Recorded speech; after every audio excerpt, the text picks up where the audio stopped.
Welcome back with a smiley face. A link of previous episodes is provided into the description of the video. You can also join us on Patreon to listen more unlimited audiobooks like this. You can also visit and shop our ebooks. Luna's Journey. Episode 4. Dimitri POV. So? What happened? Ben tossed a rolled up paper at me, and I batted it away. Nothing. It was a normal day at the beach. We went swimming, I showed her the tide pools, and we built a sandcastle. You built a sandcastle? You. Luke gawked at me. She wanted to, so, yes we did. They looked at each and grinned. Why are you smiling like that? I asked. Our boys in love. Sang Ben. So in look over. Luke chimed in. I am not in love. I just did something nice for her. She's never been to the beach. Whatever, man. I'll remind you of that at your wedding. We're already married, dumbass. A half-ass wedding we weren't even invited to. Luke scoffed. You'll have your own wedding. Stop. They grinned again and I gave up. If you two are done grilling me, can we work now? All right, fine. Just know that we are happy for you, and proud of you. I'm sure Lily won't forget it anytime soon. Ben said as he sat down. I hid my smile, hoping he was right. I knew I wouldn't forget. Are the new security measures in place? All set up and working. We tested them this morning. Everything looks good. Great. Have we found anything more on the James situation? Unfortunately, no. But I'm looking. Luke replied. All right, then there's something I want you two to help me with. I want information on Snow Moon. All of it. Especially on the Alpha and his family.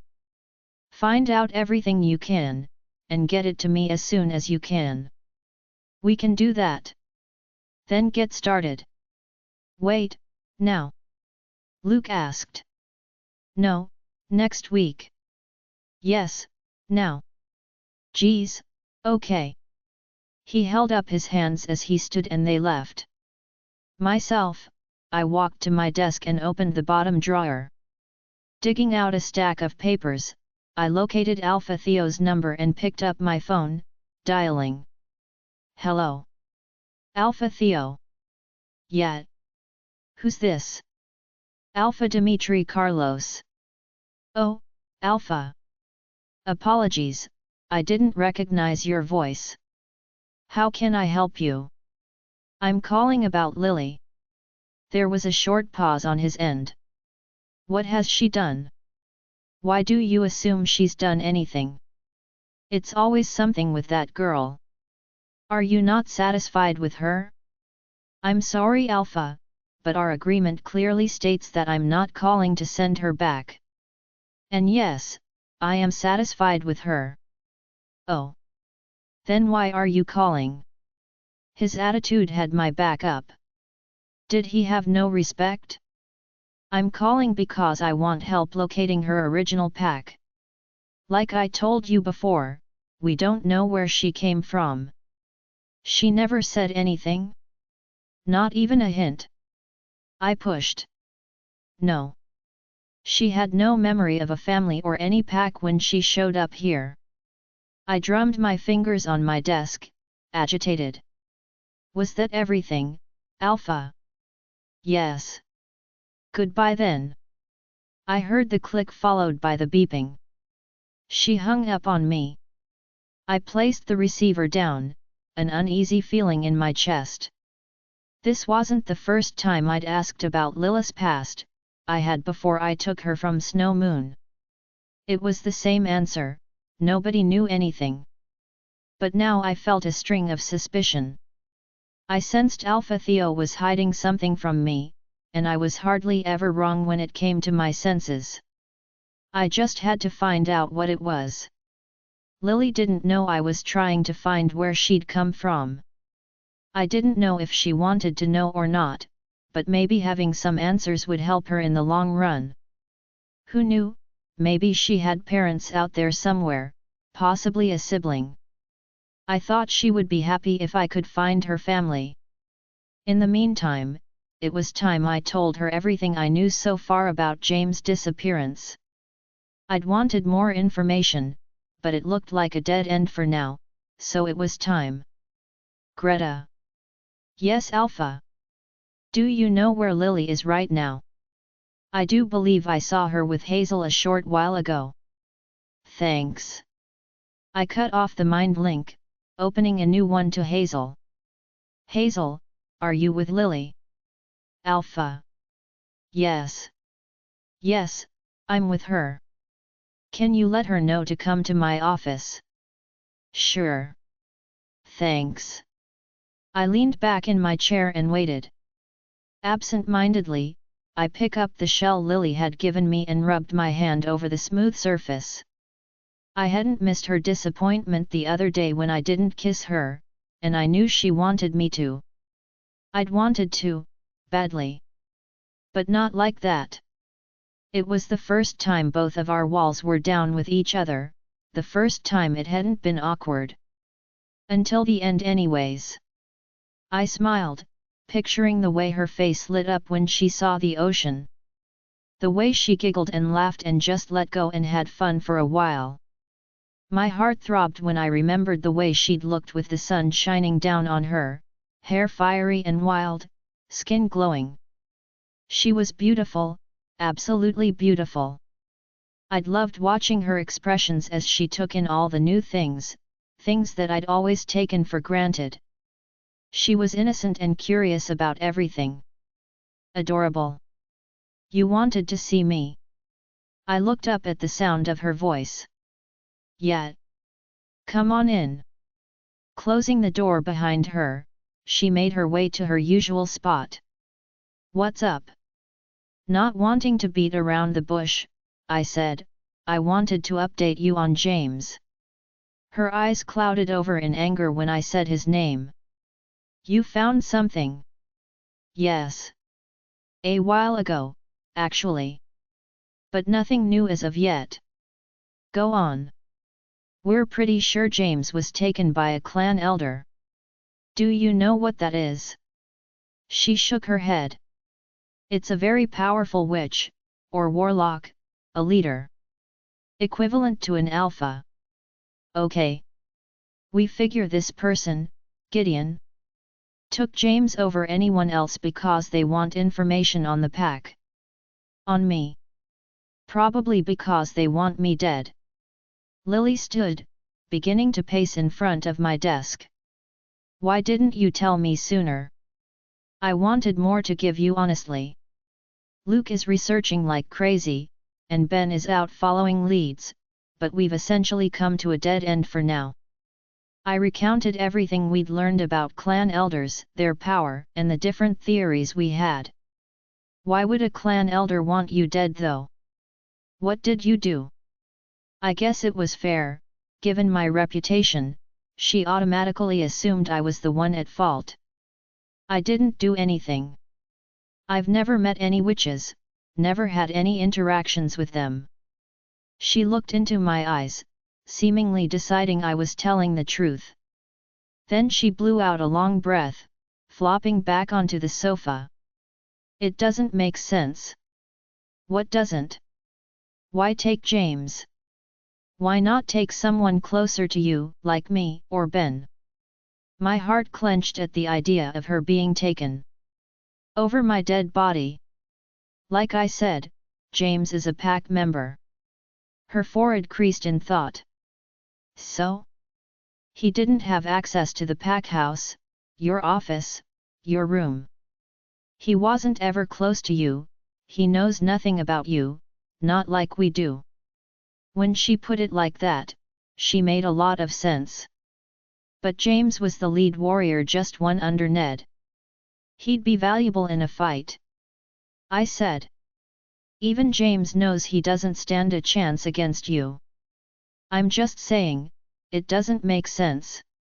What are you trying to say, exactly? Lily played with her fingers. What if you're not the target? I'm the alpha. And? I'm Luna. James was taken after assaulting me. My heart started to race in my chest. I don't think about it, Dimitri. If you wanted you dead, would you kidnap James? She was right. I hated to admit it, but I knew she was. Looking at it from her perspective, everything came together. Perhaps this Gideon wasn't involved on the attack on Lily, but now he had someone who had proved his hate for her. Someone who knew the pack, knew the schedules. James knew our borders like the back of his hand, he'd been running them for years. He knew which of my warriors were best and also how to take them out. And because of his past, he knew which room my mate was in, and how to get to her. We stared at each other, both coming to the same conclusion: Lily was in danger. What do we do? She asked me. We keep you safe. I deadpanned. How? According to you, this person can just take people from wherever they are. I could be in bed, asleep, or out with Hazel, or with you, training. I swallowed hard. I wish she would stop being right.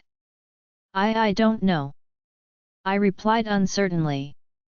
And that was extremely hard for me to admit. The air was tense with frustration and, in my case, overwhelming worry. Ajax was pacing with anger at the thought of someone hurting our mate. Even more than that though, our inability to come up with a solution.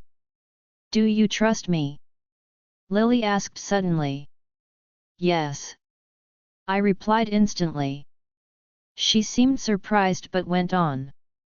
Why don't we find a witch to help us? Even the odds a little. I pursed my lips. That'd be a great idea, if I knew any, or knew how to get in contact with any. You said Luke was researching and Ben was out looking for leads. One of them must know something. Lily, even if we find a witch, it's highly unlikely they would help.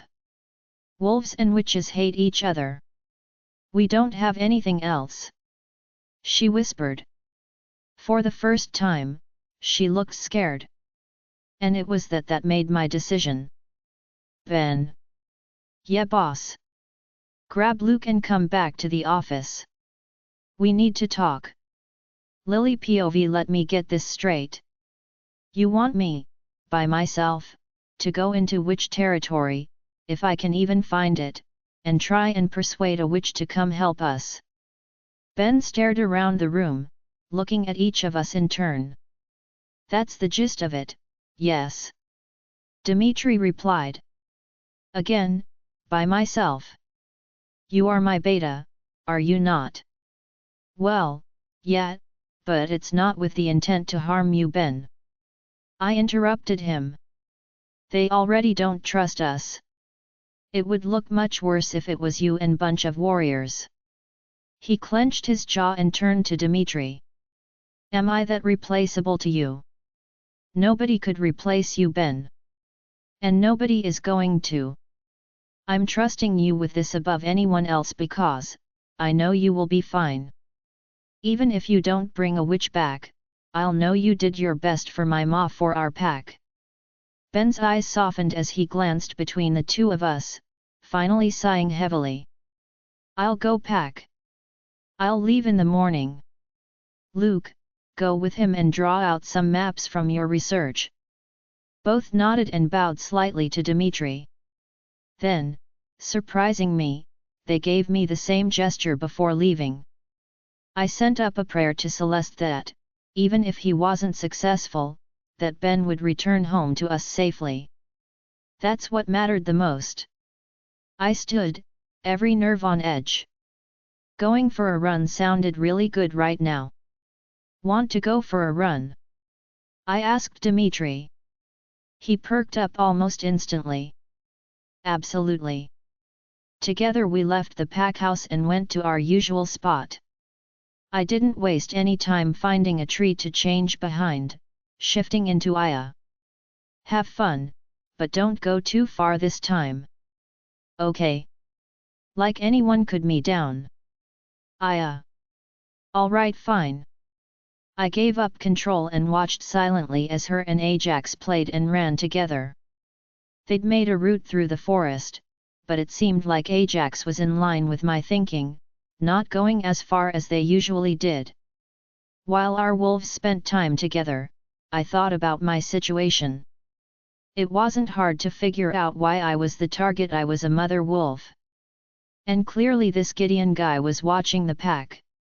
Or at least the high-ranking wolves. It had me thinking, was that magic?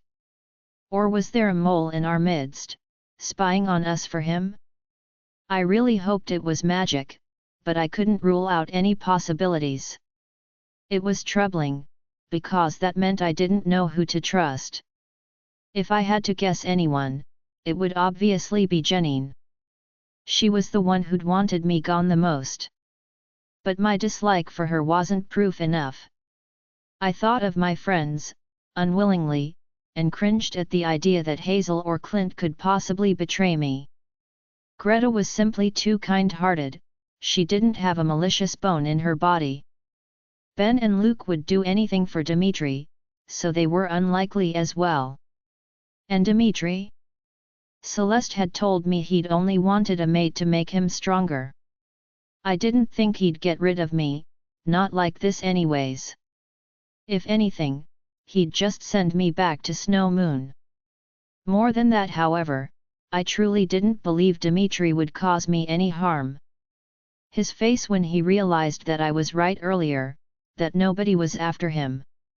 If the solution was to lock me away in the basement for my own safety, I was positive he would do it. He seemed more than willing to do whatever it took to keep me safe. I didn't know what that meant, for him or for us. Did he care about me? Did he want me? Or was he simply playing nice so he could complete the bond, getting what he wanted? Our day at the beach flashed in my mind, he'd been so amazing. That day, he was everything I wanted in a mate. Playful and caring, sweet and attentive. Loving, almost. But he'd pulled away from me, leaving me confused and hurt. I wasn't going to be an easy lay for him, like so many others. I wanted him to respect me. I'm tired. Aya panted. Already? Lily, it's midnight. You've been in your own world for hours. Sorry, Aya. Running back to our spot, I shifted behind my tree, getting dressed. Dimitri was waiting for me when I walked out and we walked side by side to the house. Thanks. I needed this. Me too. He replied. When we reached our respective doors, I bid him good night and entered my room. Only to stop short, my jaw dropping. I surveyed the room, twice. 3 times. Where was my stuff? Dimitri. I called. He appeared in the doorway, leaning against it. Oh, that. Yeah, you're not staying in here anymore. What? You're staying with me from now on. His tone was nonchalant, like he hadn't just dropped a bomb on me. Come again. If someone wants to take you in your sleep, then they'll have to take me too. And no, it's not up for discussion. But I need to shower. I replied stupidly. I have a shower. And all your stuff is in there already. How? I asked some omegas to do it while we were out. Anxiety pooled in my stomach. Sleeping with him, in his bed? Nua. No way. Can you stop overthinking for once? Aya said. Aya, I can't. You can. Just close your eyes and sleep like every other night. With him. Goddess, do I need to take control just so we can sleep beside our mate? Stop being a baby, Lily. I humped at her, but didn't argue. Dimitri wasn't giving me a choice anyways. He opened the door to his room for me, and his scent hit me like a wall. I inhaled deeply, letting it calm me a little. I found my gaze traveling towards his huge bed again, just like last time. And just like last time, I started to fantasize about all the things we could do on it. Bathroom is over there. A pair of your pajamas are laid out on the sink. Take your time. Dimitri moved around the room, taking off his watch, putting his phone on its charger. He seemed totally comfortable, like this wasn't a huge deal. Thanks. Did I just squeak? Ducking my head so he wouldn't see me blush, I dipped into the bathroom and shut the door. His bathroom was almost identical to mine, only bigger. At least I wouldn't have to ask him how to run his shower. However, I was acutely aware that I was naked with my mate only separated by a door. A door I hadn't locked. It made the shower far less relaxing, and I stayed in there longer than I usually would have, playing for time. You can't stay in here all night. I can try. I could almost see her rolling her eyes at me. Finally, I got out of the shower, taking my time to brush my teeth and putting on my clothes. The anxiety peaked again as I had nothing else to do but walk out and get in bed with Dimitri. Goddess, help me. Slowly opening the door, I switched off the light, blinking into the dark room. Dimitri was already in bed, his hands behind his head, staring at the ceiling. His jaw was ticking, and I thought maybe he was as nervous as I was.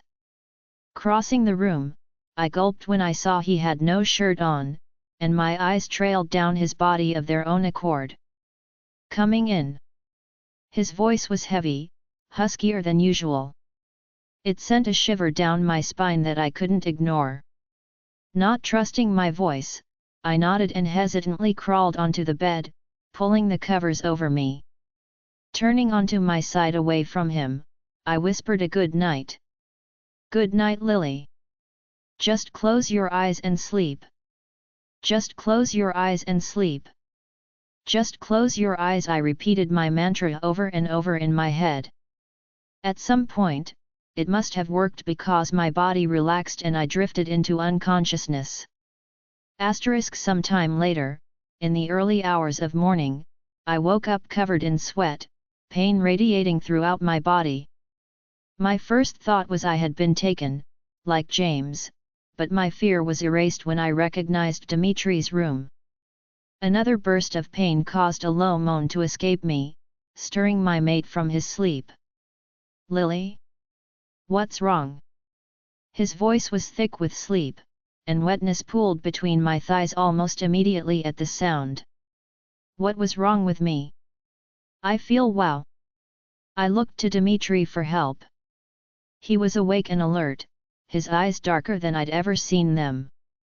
You're in heat. I was? Well, that sucked. What do I do? I panted. He bit his lip. The longer I stared at him, the more I thought I knew the answer. Shockingly, I didn't shy away from it. I wanted it. I needed it. My mind was clouded with lust and all my fantasies of Dimitri. It gave me a sense of confidence I'd never experienced. Kicking the covers off, I crawled over the bed to him. I straddled his lap, his eyes going wide. Lily. I shouldn't. You're not thinking clearly. So. He swallowed, his Adam's apples bobbing. You just need a cold shower. That will help. I don't want a cold shower. I want something much, much hotter. Dimitri closed his eyes, breathing hard. I took the opportunity to lean down and lick his neck, right where my mark should be. He growled, placing his hands on my hips. A tiny part of me was wondering where my resolve had gone. A few hours ago, I'd wanted his respect, vowed I wasn't going to be another notch in his headboard. Now, I was ready to take anything he wanted to give me and more. I craved it, like I craved the air to breathe. It was all I could think about. Come on, Dimitri. Show me what my alpha can do. I breathed into his ear. Dimitri POV, she was killing me, and she didn't even realize it. I shouldn't, no, I couldn't. Lily wasn't in her right mind, she was driven by her heat. This wasn't her. It's part of her. Aya told me about all her fantasies. She totally wants this. You're not helping. Come on, Dimitri. Show me what my alpha can do. Lily whispered, and I almost lost it. The amount of restraint I was showing right now was nothing short of heroic. Thank the goddess I was wearing pants, my go-to be just a pair of boxers. Lily, we're not. Not for your first time, not like this. I tried to be firm, but somehow my tone came off as more of a plea. How do you know it's my first time? I growled and she giggled. I'm kidding. I've never had sex. Never even been kissed. You could change that though. She ran her hand down my shoulders and over my chest. I caught her wrists and sat up, looking her in the eye. I planned to. But not tonight. Pain flashed across her features. I wanted to help her, so badly, but if I did, she'd be annoyed at me later. I knew she didn't really want this, not now. She only agreed to come to my room because I hadn't given her a choice, there was no way I was taking advantage of her heat. It hurts. She whimpered. I know. I'll start a shower for you, and then Thera can bring you something you don't want me. I saw the pain in her eyes, and I knew it wasn't her heat now. That's not why I'm saying no, Lily. You'll regret it, later. How do you know? She spat. I just know. She scoffed loudly, looking away from me. I guess I shouldn't be surprised. You are the one who refused to kiss me after all. Twice. Really, Lily? Yanking her wrists out of my grasp, she hopped off the bed and stalked to the bathroom. A minute later, I heard the shower running. Falling back on my pillows, I covered my face with my hands. The scent of her arousal was thick in the room, drowning me. On top of that, I was painfully hard, and all I could think about was joining her in that shower. Ajax was all for it, making me growl. You know we can't. Stop being such a horny beast. You were the one who told Thera you'd claim her when she healed. Shame ran through me as I remembered that. Well, I changed my mind. She just threw herself at you. What more did you need? For her judgment not to be clouded. You're no better than her right now, so I'm ignoring you before you make me do something stupid. Effectively blocking him out, I grabbed my pillow and some clothes and quietly left the room, mind linking Thera to bring Lily something for her pain.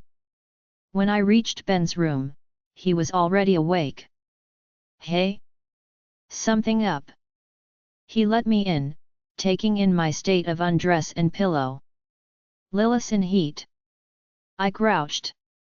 He raised an eyebrow. So why are you here?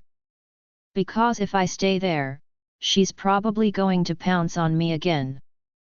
She's in your room. I nodded. I moved her last night. Ben let out a low whistle. If that doesn't qualify you to be alpha.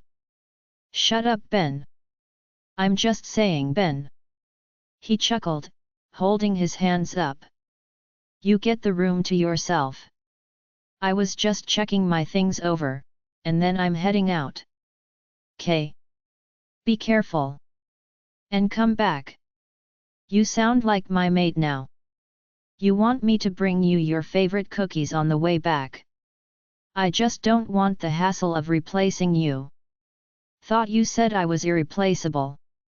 Picking up my pillow, I chucked it at his head. He caught it, tossing it back. I watched him pack the maps Luke drew up, his phone and various snacks and water bottles into a hiking pack. He gave me a salute and a, "Wish me luck," before he left. Like a kid going to college for the first time. Rubbing my eyes, I sat on his bed. I hoped Ben found a witch willing to help us. It was a long shot, we all knew that. But Lily's safety had become a top priority to me, something I had not anticipated. Which brought my thoughts circling back to the girl upstairs, who was probably super annoyed at me for leaving. If I remembered correctly, her heat should only last a day. Maybe two, because it was at her first. And what a time for it to happen. I'd have to make sure someone stayed with her, Hazel or Thera. She couldn't be around the unmated males in the pack. Thera wasn't stupid though, she knew that. I trusted her to make it happen. Since training was obviously out of the question, I decided to go back to sleep. It was rare I got the chance to sleep in, and I was going to take advantage of it. My dreams stared around Lily and her little show earlier. This time, I didn't say no. I gave her exactly what she wanted, watching the pleasure on her face and listening to her call my name. Oh! Dimitri! Dimitri! Dimitri! Dimitri! Wake up! My eyes opened, my body shooting up. What? What? Calm down, it's just me. Thera was standing beside the bed, an amused look on her face. I rubbed the sleep from my eyes. What time is it? 2. I blinked at her. I sighed. Don't worry, nothing important has happened today. I stretched, climbing out of bed. Thera tossed me my shirt. Thanks. How's Lily? She smirked. Angry. But not in pain. Hazel is with her. Good. She continued to stare at me and it was getting annoying. Can you stop? I grumbled. I can't help it. Part of me wants to laugh, but the other part is proud. Proud? Bro, never in a million years would I have thought you, of all people, would walk away from a she-wolf in heat. The fact that it was your mate is even more shocking. But yes, I am proud of you. You didn't take advantage of her. I wouldn't do that. Thera pursed her lips. No offense, but there was a time not so long ago when I believed you would. An argument sat on my tongue, but I killed it. She was right, and I couldn't deny it. Things are different now. I mumbled instead. I know. Lily told us all about your beach day. She plopped down on the bed I'd vacated. What else do you planned? I rubbed the back of my neck. I'm not sure. The beach was kind of a spur-of-the-moment thing. Well, think about it. She can't go anywhere for a while anyways. And, like I said, she's angry at you. I cringed internally. How angry would you say? She may have threatened to let her wolf out on you. But that's just the heat talking. She waved her hand, but I gulped. Was I mad at Ajax too? Oh yeah. I'm officially in the doghouse. He whined. Poor guy. I'm heading back up. If I were you, I'd confine yourself to your office or in here. She laughed. That was the plan. Dimitri. Yeah. Thera threw her arms around me, forcing me to take a step back. I awkwardly patted her back. She hadn't hugged me in. When was the last time? Maybe at Mom and Dad's funeral? What was that for? I asked when she let me go. Because I'm happy for you. For both of you. Nothing is even going on yet. Yet. She grinned. She left cheerfully, promising to update me on Lily when she could. I took a minute to bask in the realization that what I'd said was the truth. I planned on having Lily, on making her happy. I'd finally accepted my mate, finally accepted that I wanted her. My eyes caught a paper blowing in the wind through the window, Ben's calendar. 2 days until my parents' anniversary. I knew what I wanted to tell them this year, and I had a feeling it would make them happy. Make them proud. Jenine POV. I sat at the kitchen table, sipping my coffee, waiting for our guest to arrive.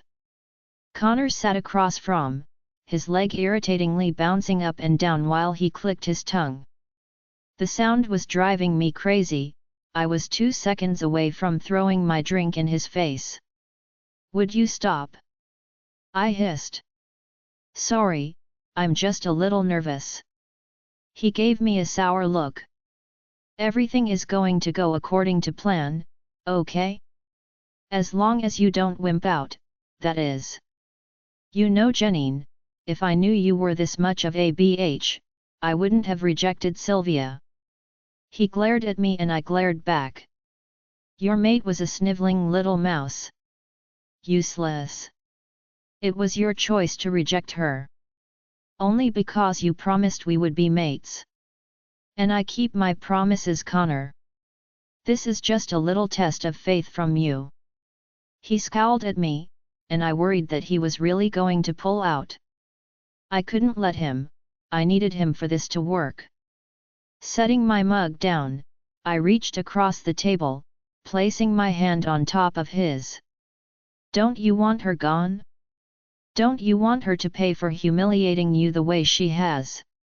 I asked tenderly. You know I do. But if anyone finds out, if the alpha finds out, he won't. We've both been keeping a low profile. They have no reason to suspect us. And the way I have it planned, all the blame will go to Lily. I just hope you know what you're doing. A knock sounded from the back door. I stood up, giving him a kiss as I passed. Please, trust me. The look in his eyes was uncertain as I moved past him to open the door. Standing on the porch was a slender girl with medium-length brown hair, deep blue eyes and various tattoos on her arms. Chandelle. I said. Jenine. Please, come in. I opened the door all the way, allowing her to walk past me. Connor eyed her up and down when we walked into the kitchen, catching my glare. Did anyone see you? I asked. Nobody. I made sure. Coffee. Sure, why not? Chandelle took my seat across from Connor, who was openly fuming. I get you want to catch up with your girlfriend and all, but can we please just talk about the plan? Is she even from our pack? He eyed Chandelle again. I gave sarcastic laugh. She's not one of my girlfriends. Truth be told, if she didn't owe me a favor, I'd beat out of her right here. How you wish you could. Chandelle hissed. Wait. We're staking everything on someone you hate?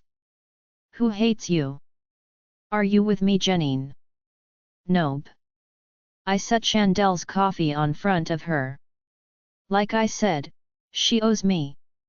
What? Would you calm him down? I never would have agreed to this if I'd known he was such a little BH. She sneered. I coughed to hide my amusement. To answer your earlier question, Chandelle isn't part of this pack. She's from Snow Moon. Okay. I rolled my eyes. Lily's former pack. He still looked lost, and goddess help me, I wanted to strangle him sometimes. There were no brains in that head. She's the one who's going to do the job for us. This time he looked at Chandelle with curiosity. You. She smirked. Me. Have you ever done that before? You want a list of names? Connor shrank back in his seat. No, I'm good. I turned to her, getting to the point. You have someone set up. Oh yeah. You know her too. Tell. Remember Paige? I smiled and Chandel looked just as pleased with herself. And you can make it look real? Like a mother wolf did it? I asked. I had to do some research, but yet. Shouldn't be too hard. Can you get her there? I already have it set up. An Omega in the pack house told me Dimitri was going to ask her to go to the ball with him. I clenched my fists under the table. That should have been me at his side. Good. I'll update you closer to the date. She stood to leave. Wait, that's it? Connor asked. What else do you want? I want to know you're not going to FK this up. I'm putting a lot on the line here. Chandel's claws extended, her eyes going black. Are you doubting me right now? And no. She turned to me. He shouldn't be worried about me screwing this up. I'm worried he will. You're not the only one putting yourself on the line. She told him. Was he shaking? Some warrior. I'll keep him in check. I assured her. After one harder look at Connor, she left. As soon as the door closed, Connor was right in my face. I can't do this, Jenine. Rolling my eyes, I pushed past him. Calm down. Everything is fine. It's not fine. Your frenemy there is nuts. How do you know she's not going to turn us in? Because she knows I'll kill her if she does. Goddess, listen to yourself. You can't kill someone if you're dead, Jenine. And Dimitri will kill us. Resting my hands on the counter, I took a deep breath. Released it. I'm not pulling out, Connor. Lily needs to go. You agreed not long ago. I've changed my no. I spun around, facing him heatedly. You haven't changed your mind. You are going to fulfill your part in this. You're so worried about losing your career and your life, but you have already. What are you doing right now, hey? Getting towels for the boys, giving them water? Yesterday I saw you tying someone's shoes, bent down at his feet like a slave. You've already lost everything, Connor. Just like I knew it would, anger burned in his eyes. I kept going, strengthening his resolve. Who put you in that position? I threw at him. Lily. He spit her name. Exactly. Doesn't she deserve to pay for what she's done? Doesn't she need to suffer, like you've suffered? It hurts watching you go through this because of her. I yelled. Scrounging up some fake tears, I turned back to the sink and waited. A second later, Connor's arms went around me and I smiled. She does, and she will. I'm sorry, baby, I won't doubt you again. I'm with you. He kissed my head and I sniffled a little. Good. Thank you. His hand traveled down between my thighs, rubbing against my shorts. Let me make it up to you. Let me show you how much I love you. I really didn't want to. But if it kept him from freaking out and screwing everything up. I lowered my pants and thong, hopping onto the counter. Connor spread my legs and wasted no time sticking his head between my legs. I closed my eyes, picturing Dimitri. Pretending it was his hands on my thighs, his tongue on me. I moaned loudly, biting my lip against saying his name. This was the only way I could get off now. Before, it had been the thrill of sneaking around, but since Connor rejected his mate, I needed something else. And only Dimitri could please me like no one else. Goddess, keep going. I breathed. He hummed against me, picking up the rhythm. I came shortly after, breathing hard. I accepted his kiss, plastering on a smile. My turn. He pushed me to my knees and I sighed quietly. 2 weeks until the ball. 2 weeks, and this would be over. I'd have Dimitri back, as it should be, and this little game I was playing with Connor would come to an end. Lily POV. I stood outside Dimitri's office, trying to get the words in my head to come together. After my heat broke, I'd avoided him until I no longer felt like a total whore. I mean, I'd thrown myself at him, literally. But he'd been right, I was so happy he hadn't given in to me. He'd gained a lot of my respect. I'd slept at Hazel's last night, not ready to face him yet, but she encouraged me to just rip the band-aid off. Come and apologize, and leave. Easy. Come in. Taking one more deep breath, I turned the knob and walked in, avoiding his gaze. Hey. How are you feeling? Fine. I replied quietly. He motioned for me to take a seat, so I did. Folding my hands in my lap, I looked at my shoes. You wanted something? Dimitri asked. My mouth opened. Closed. I licked my dry lips, trying to get myself together. I cleared my throat. I wanted to apologize. I spoke quickly. What for? For, you know. My cheeks felt way too hot. I probably looked like a tomato. Dimitri raised his eyebrows. For what happened? The other night. When you attacked me in a lust and hormone-induced frenzy. His lips twitched, like he was trying to hide a smile, and impossibly, my face grew redder. Yet. I squeaked. That. Lily, you don't need to apologize. Your heat isn't something you can control. Nor how you act during it. Still. I looked at a picture on the wall. You had to avoid your own room because of me. You know why I left? I chanced to peek at him, seeing that he was gazing at me tenderly. Okay. Well, that's all I came to say. Standing, I quickly walked to the door. Lily. Ah, so close. Dimitri, Lily, look at me. Slowly, I turned back to him. I don't accept your apology, because there's no reason for it. You didn't do anything wrong. Sure feels like it. I mumbled and he chuckled quietly. Do you wish it had turned out differently? He asked. No. I'm glad you left. Now, anyways. I told him honestly. And I knew you would. I thought for a minute, gathering my courage. Do you? No.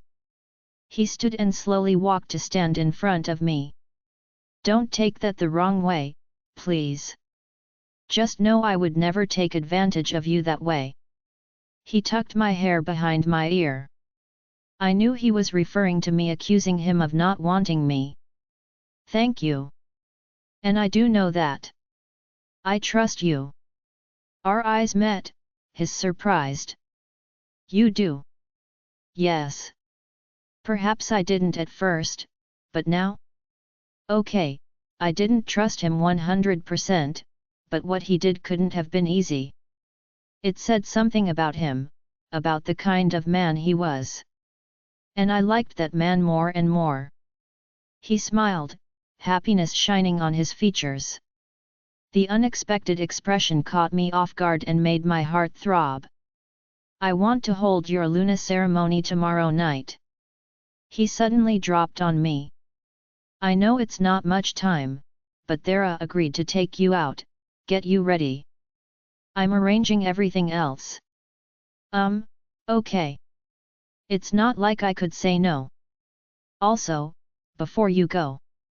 He walked back to his desk, picking up a peach-colored piece of paper. This is an invitation to the Alpha Ball. That rang a dim bell. The ball was held at Snow Moon one year, some 10 years back. I'd been a child, but I remembered admiring all the Lunas, looking stunning in their dresses, like princesses. "You're attending?" I asked. I took the paper from him, scanning it. "I have to." His tone said he would rather do anything else. "I was hoping you would go with me. It is customary, but really, I just don't want to attend another one alone. It's brutal." I pointed to the bottom of the invitation. "Is this the menu?" "Some of it, yes." "Yeah, I'll go." Dimitri laughed openly, the sound like music. "Anything else?" I smiled at him. "No, I think that's everything." He sobered. I handed him back the invitation, his hand lingering on mine. "Come back to the room tonight." "Okay." I left feeling much lighter than before. On my way down the stairs, I bumped into Silvia. "Luna Lily." "Hi Silvia. How are you?" "I'm good. Better." She smiled. "I'm glad to hear it. What are you doing here?" "The Alpha gave me a job here," she exclaimed. "Without Connor Warrior's salary, I had to move back in with my parents. Alpha came to see me, and was kind enough to offer me a job as a maid in the pack house. I couldn't say no." She grinned. My heart melted. "That's wonderful, Silvia. I'm happy things are looking up for you. Thank you, Luna. For everything. I don't know what I would have done if you weren't here." She threw her arms around me, surprising me. "I just did what anyone else would have," I said. "No, you did more. Much more." She gave me another huge smile when she released me, saying she had to go back to her duties and we would catch up later. I felt a foreign feeling of pride well up inside me. Had I really had that much of an impact on her? I walked to the pack hospital, a small smile on my face the whole way. Various pack members greeted me, excited by the news of finally having an official Luna. "Hey you!" Thera was signing forms when I located her. "Hey! Come with me. There's a patient in 206 who needs stitches." I followed her brisk walk, sidestepping gurneys and people waiting to see other patients. Donning a pair of gloves and pumping some sanitization onto my hand, I followed her into a room with a grumpy-looking guy, probably in his mid-40s. He had a deep laceration up his right arm, dried blood covering the skin. "Hello, Bill. What happened this time?" Thera asked as she examined the wound. "That chainsaw got away from me again. I swear, Thera, I'm going to sue the company." I blew out angrily, causing his white beard to sway. He kind of reminded me of a not-so-cheery Santa Claus. "I see Haley already cleaned the wound. I'll get you fixed up and you'll be perfect in no time." "Oh, this is my new assistant, Luna Lily." She gestured to me as she walked around the room gathering supplies. "Luna." Bill was surprised. "Hello, Bill," I said politely. "Now what's the Luna of Blood Moon doing here?" I shrugged. "I like helping people. Thera is teaching me." He eyed me for a moment. "Well, pleased to make your acquaintance, Luna Lily. Nice to see a fresh face round here. It sounds like you're here often." "On a first-name basis with most of the staff, it's true." He hissed as Thera applied the ointment to his wound. "Woman, that stings. Call me woman again, and I'll pour the whole bottle on it." Bill laughed heartily while Thera and I smiled. "Lily, do you want to do this one?" "Really? I think you're ready." You okay with that, Bill? I get the honor of being our Luna's first patient. Yes, sir. How can I say no to that? I sat on the stool, adjusting the light over Bill's arm. I work slowly, precisely. Just like Thera taught me. Pulling the thread through to close the skin, I made sure to keep them an even space apart. Bill was the perfect patient, never twitching or complaining. When I was done, I looked at Thera for approval. Very well done, Lily. It looks great. I beamed. I went to wash my hands, throwing the gloves in the trash as Thera gave Bill the usual care speech. That man really needs a new hobby. She joined me at the sink. What does he do? He carves sculptures from wood, huge ones. I don't know how gets anything done though, he's in here all the time. Leaning against the counter I said, Dimitri told me you had plans with me. I sure do. Meet me by my car tomorrow morning, around 8. No training, we're having a girls' day. Which entails salon, spa, shopping. Not necessarily in that order. And then back here to get you ready for the ceremony. Everyone seems to know about it. Dimitri sent out a pack-wide announcement. Most will be there. She must have seen the nerves on my face because she placed a hand on my shoulder. It'll be fine, Lily. I already think of you as my Luna, official or not. You're exactly what this pack needs. I'm not so sure. Trust me. Put aside your doubts and worries, for one night at least. I'll try. She smiled and handed me a folder for another patient. I scanned it, trying to believe in myself as much as she seemed to. Dimitri POV. When I woke up, a familiar sadness washed over me. July 21st, the day my parents died. I closed my eyes, anger and resentment and hatred at the world running through me, one after the other. Until a soft snore broke me out of my thoughts. I looked beside me, to my mate's sleeping face. Her lips were parted, her hair was messy, but she looked completely peaceful. A soft smile appeared on my face as I gazed at her. She was truly adorable. And just like that, all the horrible things I was feeling moments ago were replaced by calm, joy, and happiness. It was the first time ever I'd woken up on this day and didn't feel. All because of the girl sleeping next to me. I spent 5 minutes more just admiring her before quietly getting out bed and heading to the shower.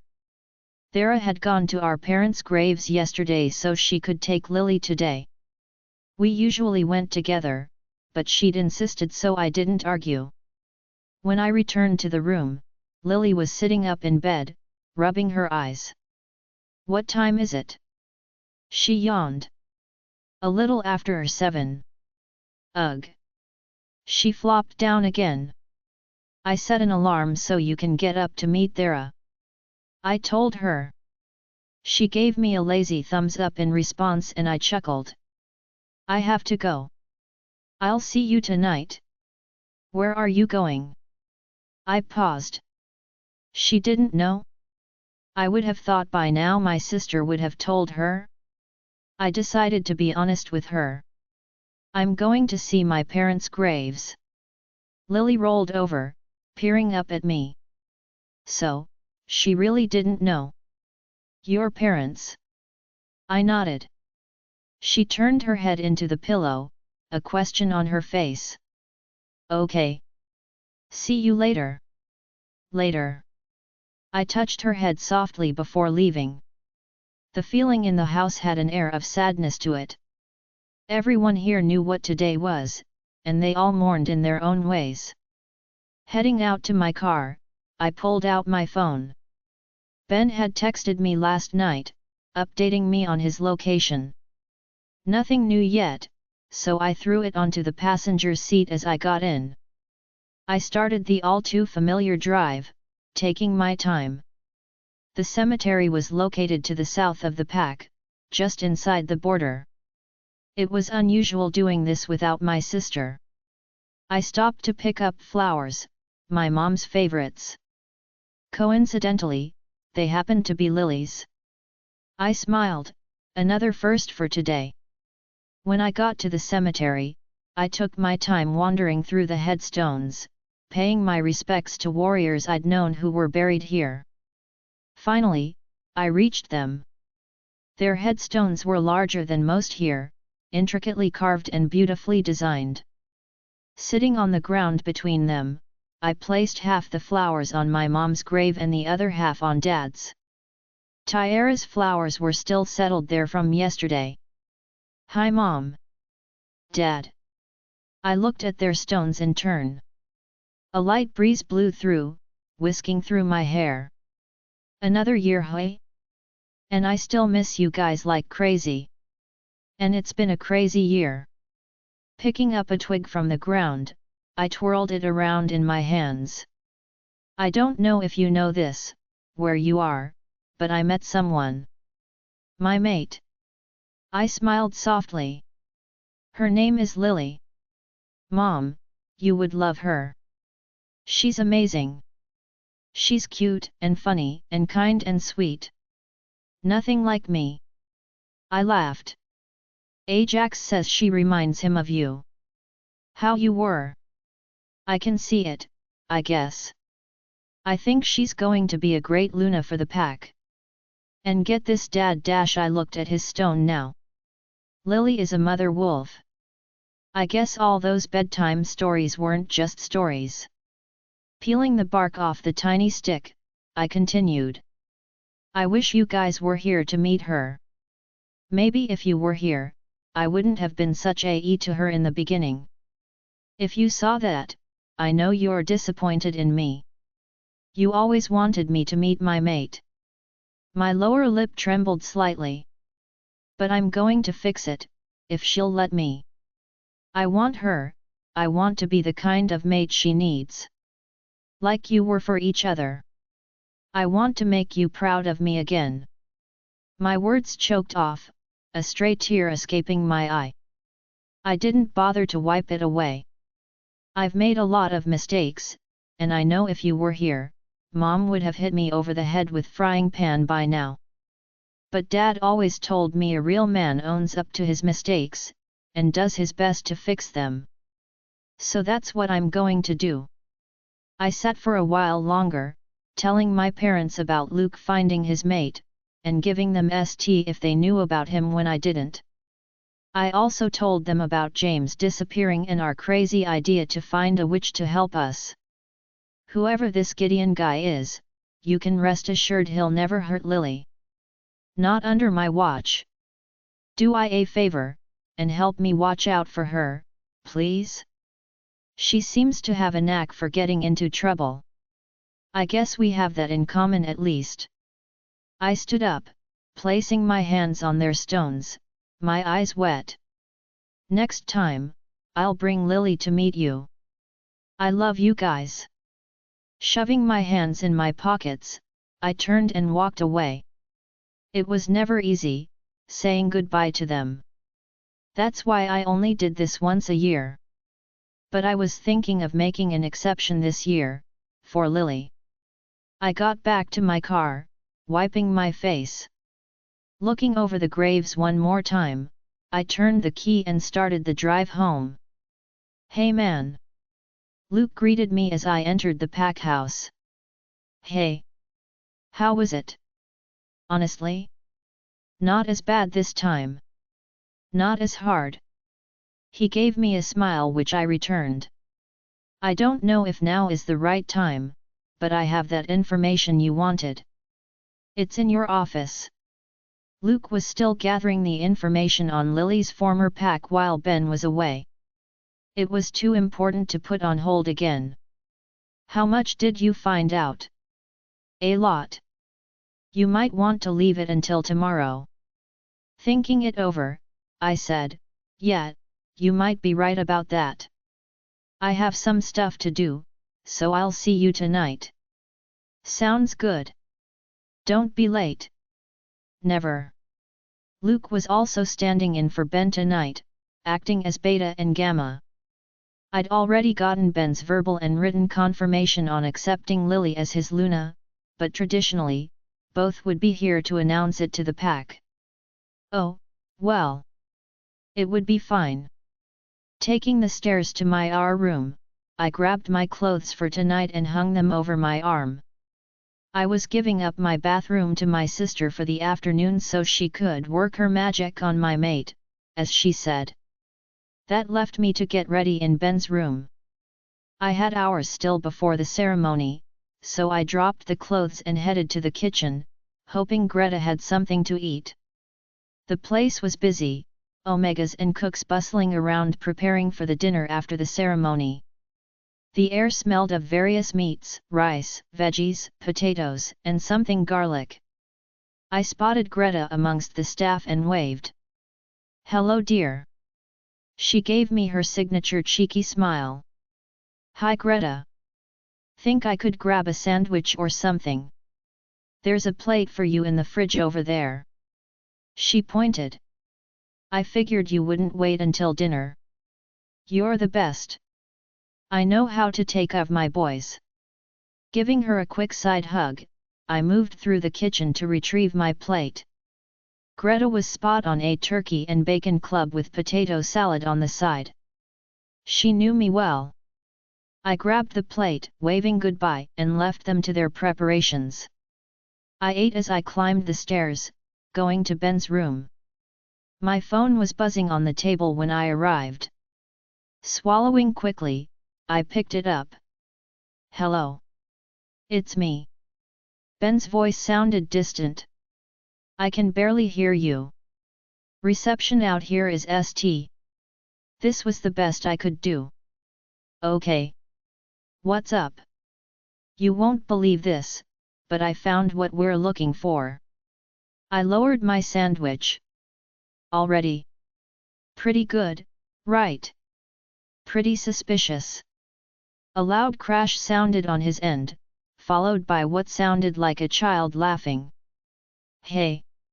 Don't play with that!" Ben shouted. I couldn't make out the reply, but Ben groaned. "I should be home soon. I might actually be there for tonight, if we can catch a last-minute flight." "All right.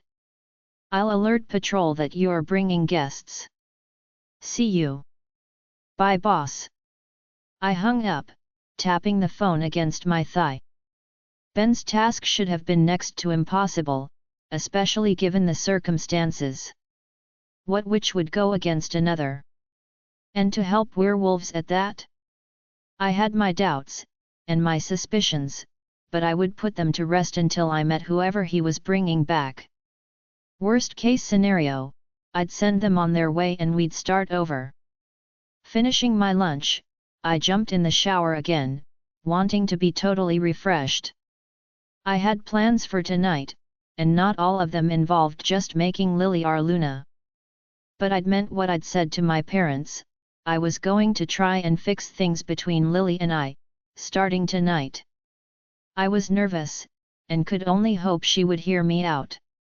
While I was brushing my teeth, I mind-linked Silvia, Connor's former mate, and told her what I had in mind. She gushed at my idea, and promised to have everything ready before time. I'd made a good call with her. She was a nice girl. Glancing at the time, I started to get ready.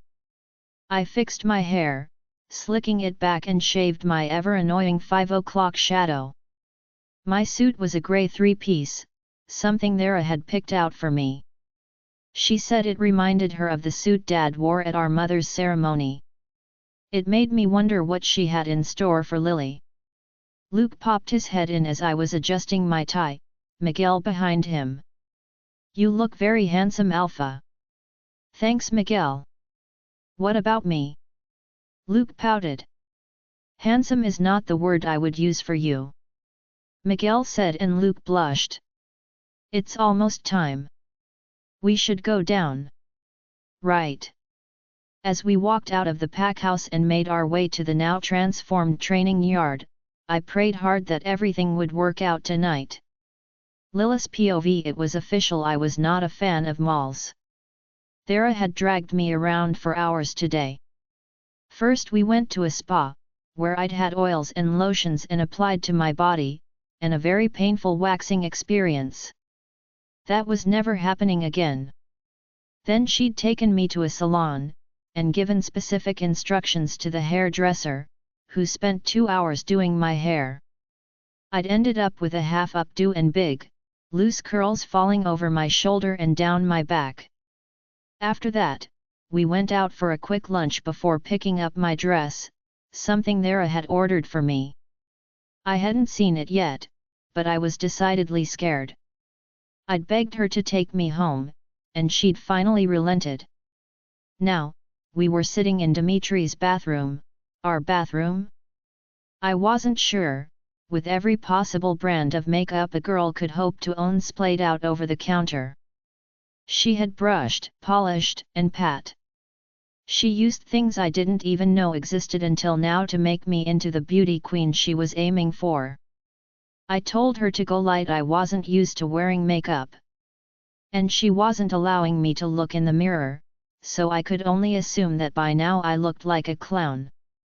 Stop fidgeting, Lily, I'm almost done.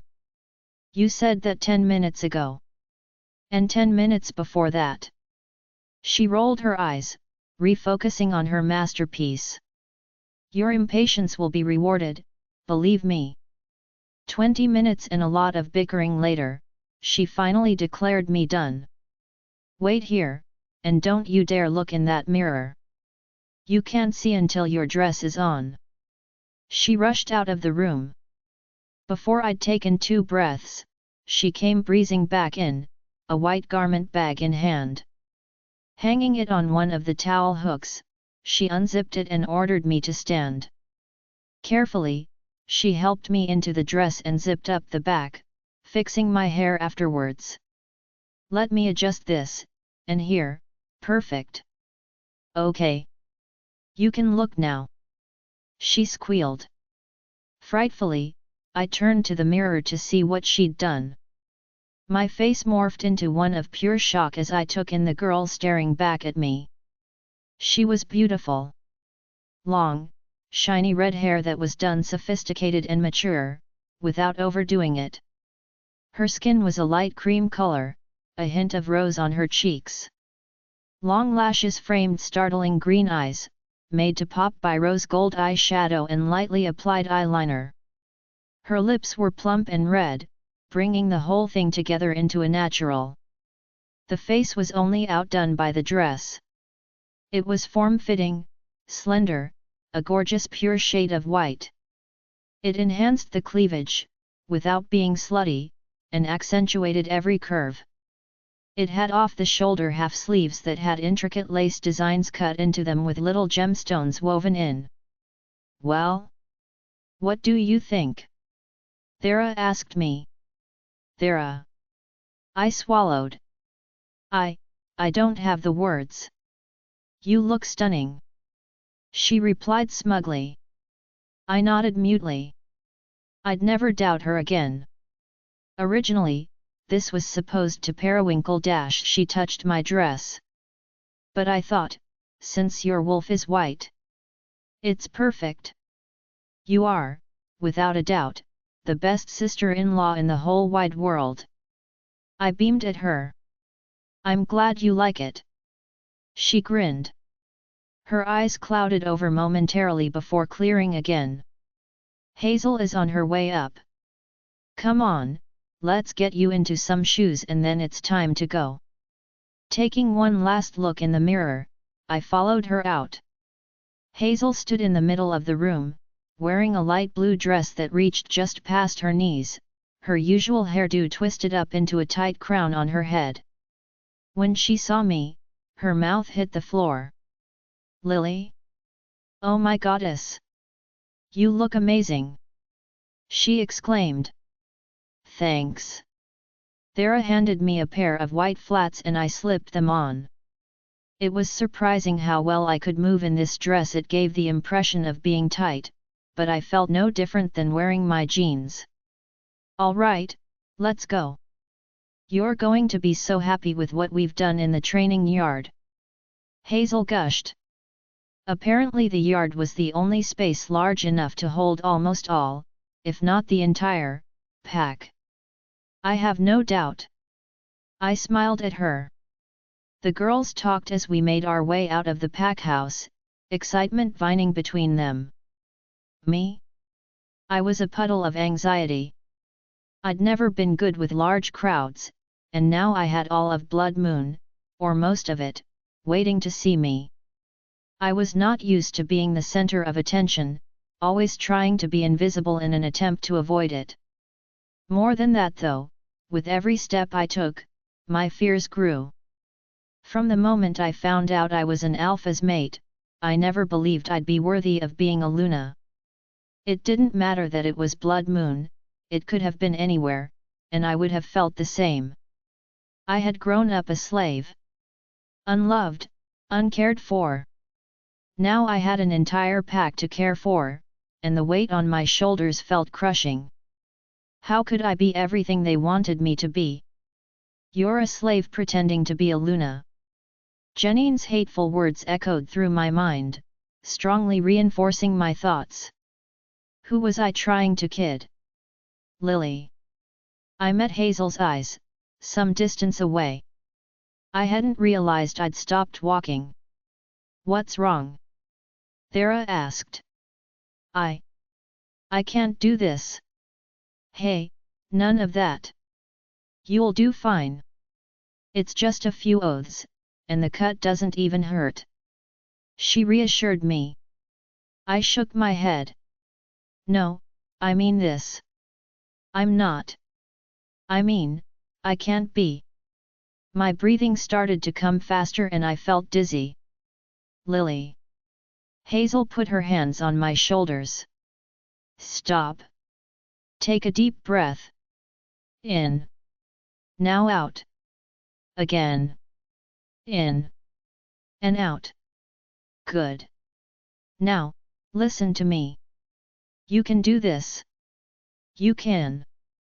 No, don't shake your head at me. I know you can do this, and you want to know why. I didn't reply, so she went on. You are kind. Smart. Caring. Loving. Attentive. Strong. Wise. Friendly. Thera chimed in. And you are a good person. You have a good heart, a good soul. I know, people say that all the time, but that is what counts here. You went through so much, Lily, I don't even know the half of it, because you won't tell us. But you're standing here, on the other side of whatever you went through. You're standing here, tall and head held high. Because you were meant to come out stronger. You are the best choice for this pack, the best choice to be our Luna and lead us. Thera put her hand on my back. You can't see it the way we do, Lily, but you've done so much good for us already. My brother is no longer the merciless tyrant he once was. He's smiling again, laughing again. He's looking after the pack fairly and justly, just like our dad did. Tears brimmed her eyes. You're bringing out the good in him, which can only bring out the best in all of us. You were meant to do this. So, do it proudly. I looked between them, the fog clearing. They really believed in me. They accepted me, trusted me. Sincerity rang in their words and their faces, breaking through the last of my remaining fear. Okay. Let's go. I whispered. That's my girl. They quickly enveloped me in group hug before pulling me along with them. When we finally reached the training yard, I was as Hazel predicted, incredibly happy. Twinkle lights had been strung from the trees, casting a soft glow over the faces of the pack members. Beyond them was a small platform with a table. I could make out a large golden bowl and 2 golden goblets resting atop it. Tables lined with white cloth had been placed in various areas, filled with all manner of food and drink, which people helped themselves to. The mats and equipment had been removed, replaced by dining area of tables and chairs. A larger table faced the rest, decorated with vases of flowers. My eyes caught a blue stargazer lily, and I smiled. That would have been Greta, for sure. "Where's Dimitri?" I asked. "He's here. Somewhere," Thera answered. "What do I do now?" I asked her. "You come with me, I have to be up there too since I'm Dimitri's family." "Luke is standing in for Ben." "Oh no, he's not." We turned to see a very out of breath, very disgruntled Ben behind us. "I'm here, and the show can go on," he gasped. "You made it!" Thera exclaimed. "Course I did. I'm happy you're here, Ben." I gave him a warm smile. "Me too, Munchkin. I would hug you, but I haven't showered in days. I can smell." I teased him. "Doesn't matter. I made it. I wouldn't miss it for the world. I'm gonna go find Dimitri." He waved and disappeared into the crowd. "I'll see you afterwards." Hazel gave me a hug before leaving as well, probably to find Clint. "Come on." I followed Thera behind a black curtain I hadn't noticed before set to the right of the platform. It was positioned to block us from the crowd and the stage. I peeked around, looking for a sign of my mate. "This feels more like a wedding than a Luna ceremony," I commented. "Perhaps my brother is trying to make up for your guy's wedding." That brought a blush to my cheeks. A few minutes later, Ben and Luke joined us behind the curtain. Luke gushed over me, complimenting Tyara's handiwork. "Dimitri says we're about to start," Ben said. I took a deep breath, trying to steady my nerves. Remembering my friend's words, I held my head high. Then we heard Dimitri's voice. "Welcome, Blood Moon Pack. Thank you, so much, for coming out tonight and helping us celebrate. In a few moments, you will finally get to welcome your new Luna. Lilith POV there, Mary Elena Carlos, please join me," Dimitri called. Thera gave me a quick pat before stepping out from the curtain and joining her brother. "Beta Benjamin Griffin Hayes, please join me. Your middle name is Griffin." I snickered. Ben put a finger to my lips, going to join Dimitri. Gamma Lucas Eric Michael turned, "Please join me." I peeked through a slit in the curtain, seeing Thera, Ben, and Luke standing behind Dimitri. "Lily Carlos, please join us." My ears perked at the name. Nobody had ever used my new legal name until now. It sounded odd, weird, but strangely good. "We can do this," Aya reminded me. I nodded and stepped from behind the curtain. My gaze locked with Dimitri's, the look on his face faltering my steps momentarily. "Is something wrong?" I asked Aya. "Nothing at all. They're just in shock," she chuckled. Walking carefully up the 3 steps, I moved across the platform until I was standing in front of my mate. His eyes roamed over me, lingering on my hips, my cleavage, and finally, my face. His expression was comical, to say the least, like it was the first time he'd seen someone of the opposite S*X. A few people in the crowd cleared their throats loudly. "Right. Let's begin." Dimitri's voice was thick and deep as he turned to his sister, who was smirking at him, unashamed. "Thera." She joined us the table, offering him her hand, palm turned up. Dimitri picked up a long blade, the hilt encrusted with a giant red stone. He ran it quickly over the skin, drawing a thin line of blood.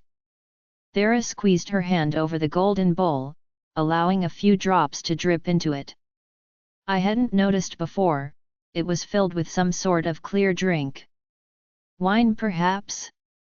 Tyara's blood sank into it, swirling around. Ben. The same process was repeated with Ben, and then Luke. And then Dimitri held his hand out to me. Softly placing my hand in his, he turned my palm up and placed the tip of the knife just below my thumb. I kept my face neutral as he drew it across quickly. Remembering Tyara's instructions, I waited until he cut his own hand and clasped it with mine, our blood mixing together. Do you, Lily Carlos, promise to lead the Blood Moon Pack justly and fairly, without intent of malice and harm? Dimitri's voice boomed across the clearing. I do. Do you, Lily Carlos, promise to uphold our laws and our beliefs with kindness and without bias? I do. Do you, Lily Carlos, promise to accept me as your alpha, and do you accept the privilege and responsibility of ruling the Blood Moon Pack by my side? Meeting his heavy stare, I answered loudly. I do. He turned to our friends. Do you accept your new Luna wholeheartedly, without objection or question? He asked. I do. Their voices rang out together, filled with happiness. Squeezing our hands together, our mixed blood fell into the bowl, mixing with the others. Dimitri released my hand and picked up one of the goblets, motioning subtly for me to do the same. Dipping it into the wine, we drank the concoction, a warm feeling spreading through my veins and into my stomach. It vaguely reminded me of shifting. I, Alpha Dimitri Harold Carlos, accept you, Lily Carlos, as my mate and Luna of the Blood Moon Pack. As soon as he'd finished speaking, I felt a bond separate from ours click into place. At the same time, my mind was instantly overwhelmed with hundreds of voices, the chaos causing my knees to wobble and my eyes to shut tightly against the noise. I realized it was pack members, all of them. I was officially connected to them, able to mind link.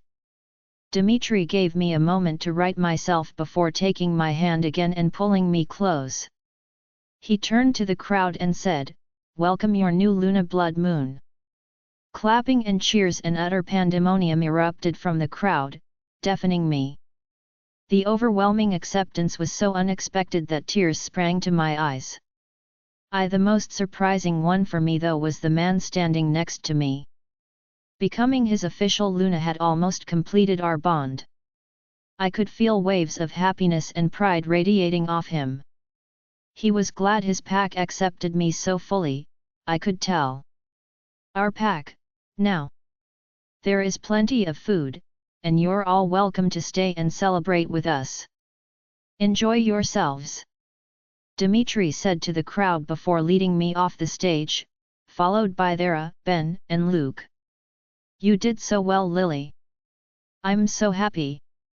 Thera gripped me in a tight hug. You really did.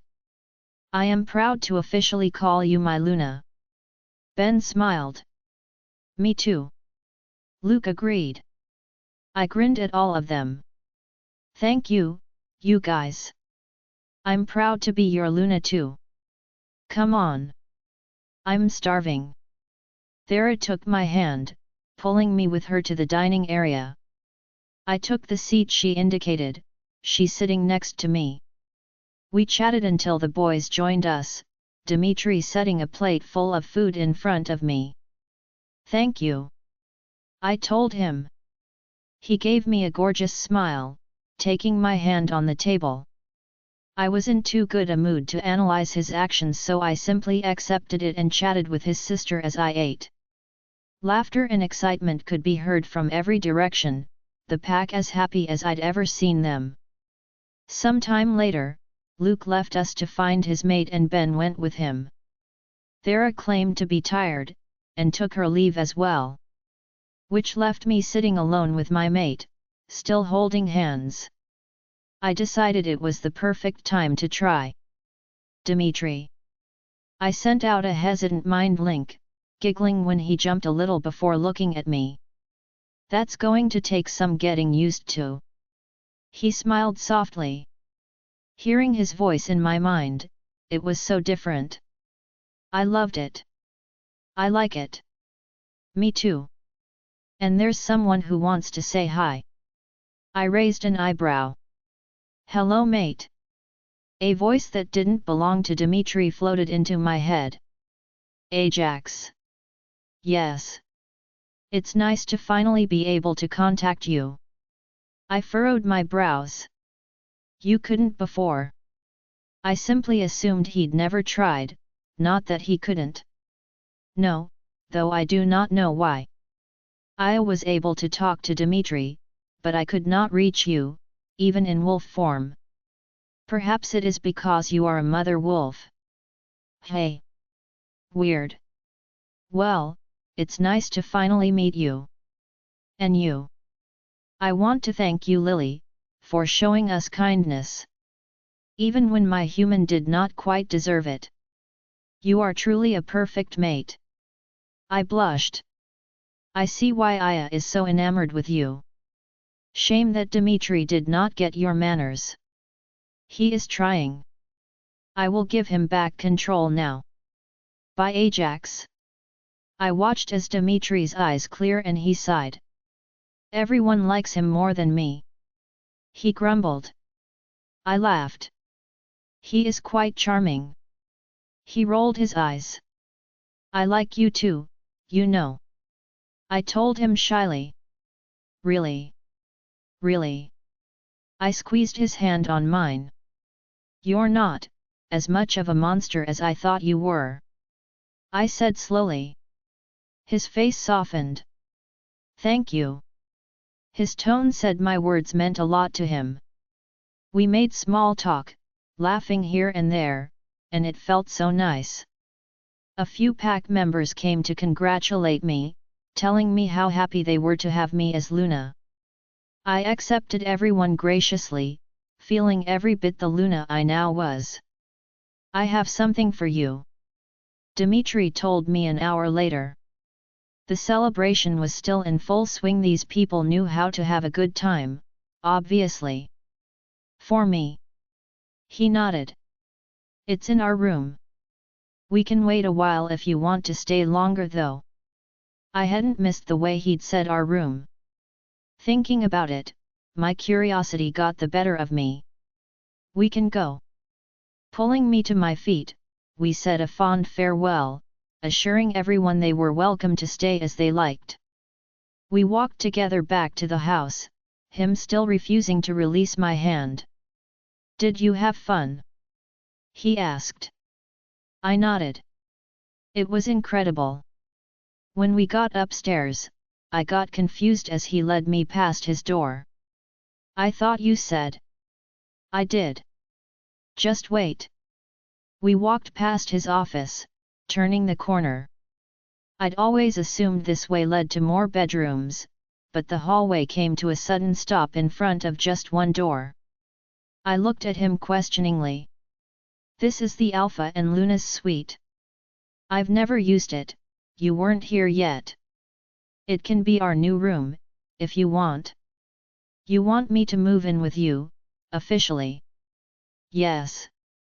Excitement bubbled inside me, but I tried to contain it. Okay. Dimitri beamed. Like I'd just given him the best Christmas present.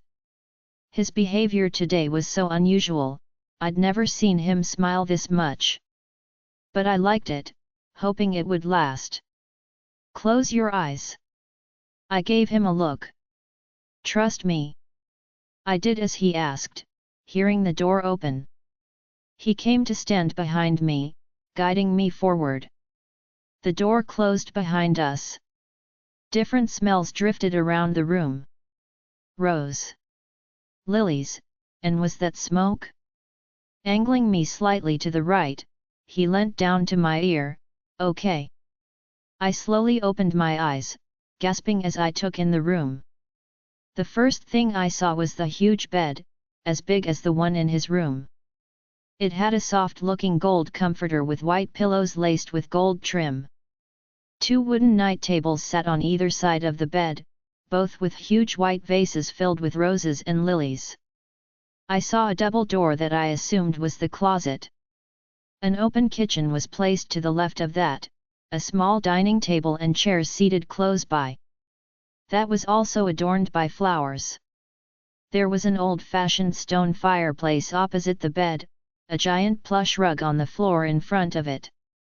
A fire was already roaring inside, sparks crackling in the air. An open doorway led to a bathroom, looking every bit as polished and fine as the ones I'd used so far. Looking up, I noticed a beautiful chandelier hanging from the high ceiling. The walls were the same dark color as Dimitri's room, familiar. It was a lot to take in. Wow! I breathed. Dimitri POV, you like it? Lily nodded. I love it. It's beautiful. So are you. I said softly. She blushed from the unexpected compliment. What's gotten into you? She mumbled. Wrapping my arms around her from behind, I laid my chin on shoulder. Can I be honest with you? Please. Here goes nothing. Ever since my parents died, I've been making mistake after mistake. I was cold, angry, heartless. I was running the pack, but not as well as I could have been. My people didn't trust me, they feared me. I pushed everyone away, closed myself off from the world. And then out of nowhere, a girl with red hair and startling green eyes entered my life, and started to make me feel again. Lily's chest moved up and down rapidly as I talked. Slowly, I turned her in my arms, resting my hands lightly on her back. You made me remember what it felt to feel happy. To smile and laugh. You showed me how to let go of my anger and have fun again. I've made a lot of mistakes with you, Lily. Now I'm standing here, asking if you'll give me a second chance. I could practically see the wheels turning in her head. I waited patiently, giving her time to organize her thoughts. Is this real? Or do you only want me for your original reasons? She asked finally. I'm being serious. I know I was selfish. And stupid. I wanted you for only one reason, but now I want you for many. Such as the way I feel when I'm with you. The way you can make me laugh, just by being yourself. Your kindness and caring. I wanted you to make me stronger, and you have in the most unexpected ways. I can't go back to a life without you in it, Lily. A stray tear ran from the corner of her eye and onto her cheek. I wiped it away with my thumb. I want you. For you. You're the most beautiful person I've ever met, inside and out. I want us to start over, have a new beginning. Just know that if you say no, I'll spend the rest of my life trying to make up for my choices until you change your mind. You're worth every second. I watched her anxiously, hoping with everything inside me that she wanted me like I wanted her. Having you begging for my forgiveness for a whole lifetime is pretty tempting. She mused.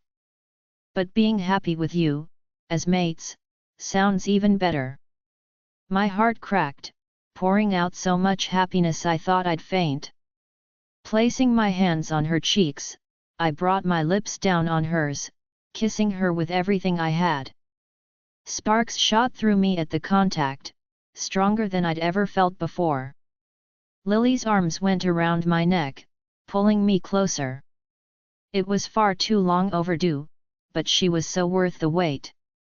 It was the best kiss I'd had ever have, and it also felt like the first. It was her first, and I thanked the goddess it was I who shared it with her. She pulled us to the bed, never removing her lips from mine. I kicked off my shoes, running my hands down the soft material of her dress. Gently lying her back, I took a minute to gaze at her beautiful face. She was glowing, pure joy shining in her eyes. Swiftly, I undid her hair, letting it fall onto the bed and frame her face. Lily reached up, her small hand cupping my cheek softly. "I want you, Dimitri." My mind stuttered, my heartbeat picking up. "I didn't do this so you would sleep with me, Lily." "I know." She smiled. "But I want to." "But don't make me attack you again," she threatened. I raised an eyebrow. "Would you?" Without hesitation. Pulling me down by my collar, she whispered in my ear, "Come on. Show me what my alpha can do." And every ounce of self-control I had was gone. My lips slammed down on hers and I kissed her with the hunger of a man starved. Lily broke the kiss, gasping in air. I simply moved my lips down her jaw, over her neck. I had to remember that everything that was going to happen was all new to her. I needed to take my time. Her first time should be as special as she was. It was going to hurt, there was nothing I could do about that. But I could try and prepare her as much as possible. With that thought in mind, I slid my arm under back and pulled her into my lap. I used my free hand to slowly unzip her dress, letting the sleeves slip off her shoulders. I attacked the newly showing skin, eager to taste of every inch of her. I grazed her marking spot with my teeth, and her hips bucked. Placing her hands on my shoulders, she gently pushed me back. Her eyes were alive with a confidence I'd only seen once before, during her heat. Standing on the bed, she pushed the sleeves down and let her dress slide off her body to land at her feet. She wasn't wearing a bra, only a thin layer of white silk panties that had me drooling. I didn't have words to describe how she looked. Beautiful seemed too mild. Discarding her clothes to the floor, I pulled her back down. "You're making it very difficult to go slow with you," I told her. "I'm really not sorry." "I know you're not." I kissed her, taking her lower lip between my teeth. "Tell me if anything makes you uncomfortable, okay?" "Mum." My eyes never leaving hers, her breath was coming rapidly and the scent of her arousal hung thickly in the air. It was hard to leave her gorgeous mounds, I could stay like this all night. Still, she was eager and so was I. I sat back on my heels, undoing my belt. Lily watched my movements with a curious and excited expression. Relief washed through me as I took off my pants, they'd been far too tight. The relief was replaced by amusement as I watched my mate's face morph from curious to shock and then doubt. "Hey!" She met my eyes. "Do you trust me?" "Yes," she answered immediately. I took off my shirt, throwing it to the floor. Leaning over her, I placed a kiss on her nose. "I won't hurt you." "Not intentionally. But this doesn't have to happen if you're not ready. You can always tell me stop, and I will, no questions asked." "I promise." After a minute, she said, "I'm ready." "I want you, Dimitri." Leaving a trail of kisses down her body, I hooked my fingers in her panties and pulled them off. Then I spread her legs and settled my head between her thighs. She was already so wet. Flicking my tongue out, I ran it quickly over her slit, savoring her taste. It was incredible. Her hips lifted at the contact, a hiss coming between her teeth. Repeating the action, I got the same response. Holding her hips in place, my tongue ran all the way up, teasing her clit. And again. "Dimitri." Lily's voice was raspy, breathy. It only turned me on more. I teased her for several minutes more before finally taking her clit in my mouth, sucking on it hard. She moaned loudly, encouraging me to go further. I inserted one finger, all the way until I felt a wall. She winced a little so I pulled out, adjusting so I wouldn't hurt her. Her hips started moving, grinding against my face as I licked and sucked and bit gently. When I thought she was ready, I added another finger. Dimitri. You're going to make me. Mum. I hummed. A minute later, she did, my name leaving her lips, sounding like music to my ears. I licked her juices, not able to get enough of the delicious taste. Oh my goddess! Positioning myself over her, I gave her a long kiss. Are you ready? Yes. Wrapping one arm under her neck, I positioned myself at her entrance. I pushed in an inch, stopping when she winced. When she nodded, I went a little further. She was tight. It was incredibly hard to take it as slow as I was, no pun intended. Breathe, Lily. Lily took a deep breath under me. When she released it, I pushed in again. We went like that until I hit her wall again. This is going to hurt. I warned her. I know. It's okay. I kissed her, and feeling like a total AE, pushed through the resistance inside her. She screamed into my mouth, biting my lip. I think she drew blood. I'm sorry. Are you okay? I asked her worriedly. When exactly does it start to feel good? She hissed through clenched teeth. Soon. I promise. 2 tears fell onto her cheeks and I kissed them away. I stayed perfectly still, just letting her breathe and relax. I'm okay, I think. You can move now. Keeping my eyes on her, I started to move in and out. After a few minutes, the pain on her face was replaced with a look of awe. Oh, she moaned softly and I smiled. Better. Much. I picked up the speed a little, Lily's mouth forming a small O. Her fingers ran across the skin of my back, nails digging in. Everywhere she touched, fire erupted on my skin. Faster. Please. Lily's voice was mixed with her wolves in my head. Her eyes were flashing from green to black and back again. You really want to see what your alpha can do? I growled. Something between a growl and moan was my response. I started giving her my best, not my all, but enough to give her the pleasure I wanted her to have. I'd save the rest for another time. Ajax pushed himself to the surface.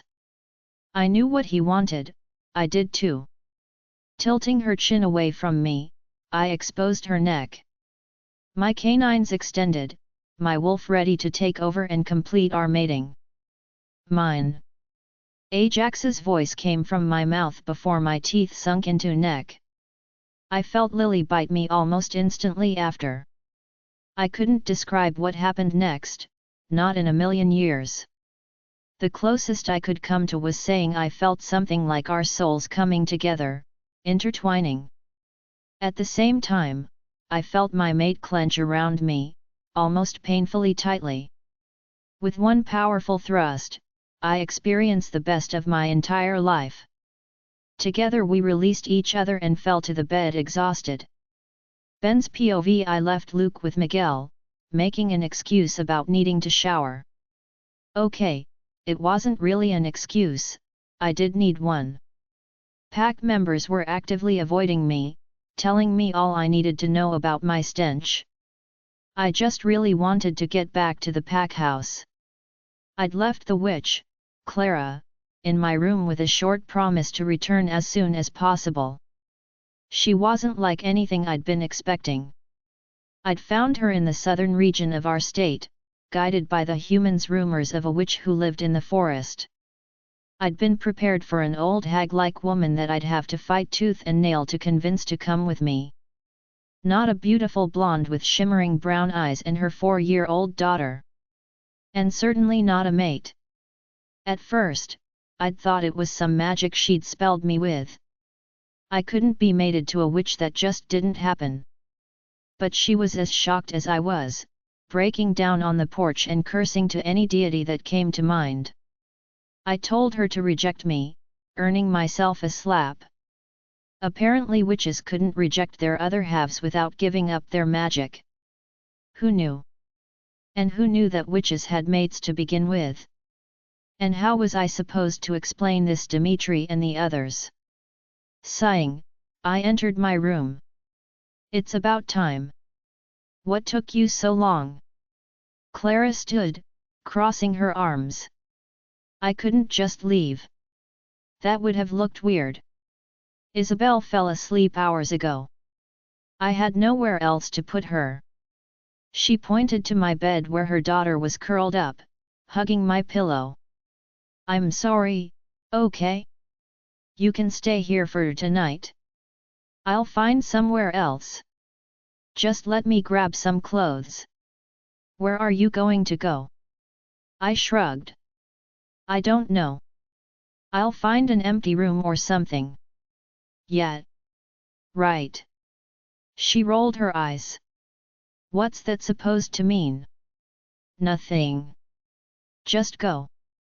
She sank into the armchair, glaring out the window. I stared at her, not understanding where her anger was coming from. Would you rather sleep somewhere else? I asked. And what? Wake her up? She won't go back to sleep for hours if I do that. I threw my hands up. So you're angry if I leave, and you're angry if you have to. And you've made really clear you don't want to be around me, so we can't stay here together. Why are you making this so difficult? I'm making this difficult. I didn't ask for you to show up at my door. I didn't ask for a werewolf mate. She yelled. And I didn't ask for my mate to be a witch. I guess the goddess has a sick sense of humor. Shock appeared on her face, followed immediately by hurt. Pinching the bridge of my nose, I sighed heavily. I'm sorry. That was out of line. We're both just really tense, this is a weird situation. I'm going to grab some clothes so I can shower and I'll come find you in the morning. She didn't answer, so I quickly gathered my things and turned to leave. Ben. I looked over my shoulder. Are you going to find a she-wolf to spend the night with? What? No.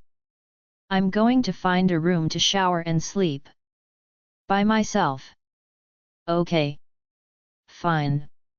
Sitting back in the chair, she avoided my gaze. Clara, whether you like it or not, you're my mate. I have no desire to seek out some random girl with my mate sleeping in the same house. If you're not going to reject me, then at least have some faith in me. I may be part beast, but I'm not a monster. With that, I shut the door and left. What on earth had made her ask me that? Isn't it obvious? My wolf, Jude, asked. No. Wow, you really are dumb sometimes. Are you going to tell me or not?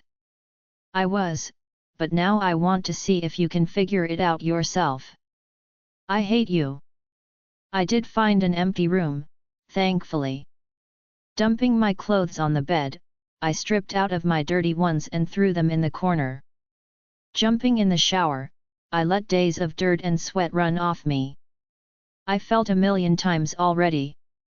Focusing my mind on my mate's question, I turned over different theories.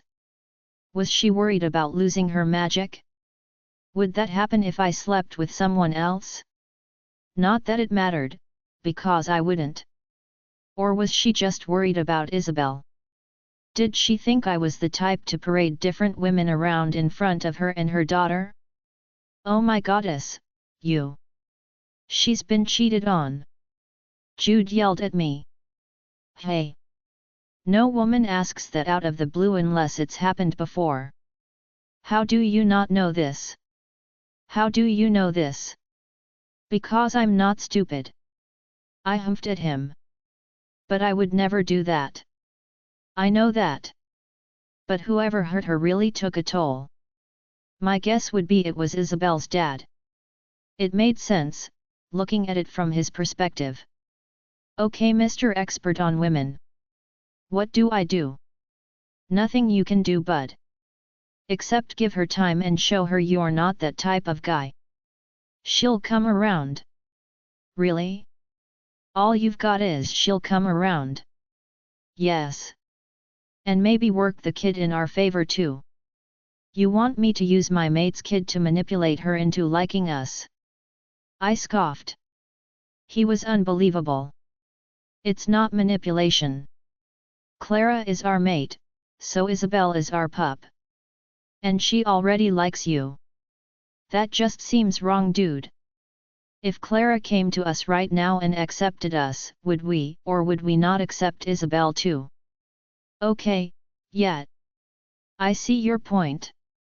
I just don't like the way you worded it. It was true, Isabel took to me almost instantly. While her mom was packing, she'd asked me endless questions about what it was like being a werewolf. She had a curious mind and a wild imagination. The kid was also a little ball of energy, like a battery that never lost its charge. Isabel needed to see everything, know what it was, and then ask 50 questions of hows and whys. I smiled, remembering when we were at the airport. Isabel had been fascinated by the planes. Mama, how do they stay up? What makes them fly? Mechanics. Clara had no idea. What kind? They. Mechanical, kind. I bit my lip to keep from laughing. Isabel, clearly not satisfied with her mom's answer, turned to me. What your mom is trying to say is there is a whole lot of science that goes into airplanes. It's super complicated and involves a lot of math. Her little nose scrunched up with disdain. I'd learned very quickly that Isabel hated math, avoiding it when she could. Never mind. Clara looked at me, lips pursed. By now, I wasn't expecting a thank you. And I didn't receive one. Mama. Mama, why is that lady's belly so fat when the rest of her skinny? Isabel was pointing to a pregnant woman standing about 5 feet away. Her voice carried loudly around the area, making the women turn and raise her eyebrows. Because I'm having a baby. The woman told her. Isabel's eyes lit up. Really? How did it get in there? Clara just about choked when her daughter looked at her for an answer. This time I couldn't hold back my laugh, earning myself a cold glare. Well, you see, sweetie. Clara fumbled for words, coming up empty. She ate a watermelon seed, Isabel. The seed is growing in her belly, and it turns into a baby. I said. Really? Clara hissed at me. Yup, really. Wow. Isabel turned to examine the woman's stomach again. You know that now I can never give her watermelon again. Clara said lowly to me. Tell her it's not the baby kind, and you'll be fine. That's what my mom did with us. You're unbelievable. You want to tell her the truth instead. She blushed adorably, shaking her head frantically. I groaned. Why did it have to be this way? Why did the moon goddess do this to me? I was a nice guy, I was loyal and hard-working. Never asked for much. So why couldn't my mate be a she-wolf, like everyone else? We don't get to choose that. And you're being pretty selfish right now. Jude huffed. I just want my mate. And I want her to want me too. How is that selfish? Don't you think she feels the same way? All anyone wants is to be loved. If Clara wanted to be loved, why was she pushing me away? We were literally made for each other. She was the other half to my soul. I could say it was because she was protecting Isabel, but it felt more personal to me than that. Maybe my wolf was right, and whoever she let in before had hurt her so bad that she didn't want to let anyone in again, mate or not. I sighed heavily.